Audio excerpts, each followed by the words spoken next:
సాధించాలనో కోల్పోయేది గుర్తిస్తే చాలదు, ప్రయత్నించం.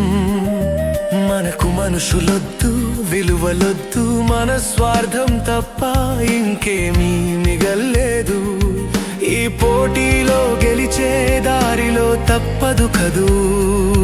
మీరు గుర్తించారా, మనకు చిన్నప్పుడు తెలిసిన మనిషి తప్పిపోయాడు.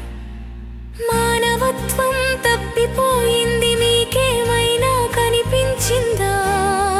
ఓసారి మనలో మనం వెతికి చూసుకుందాం. ఏమోలో దాగుందేమో గుర్తిద్దాం. కనిపిస్తుంది, బతికిద్దాం, ఆశావాదంతో ముందుకు సాగుదాం. మనం మారుదాం, సమాజాన్ని మార్చుదాం. ఏదైనా చేయగలం, అనుమానం లేదు, తథ్యం.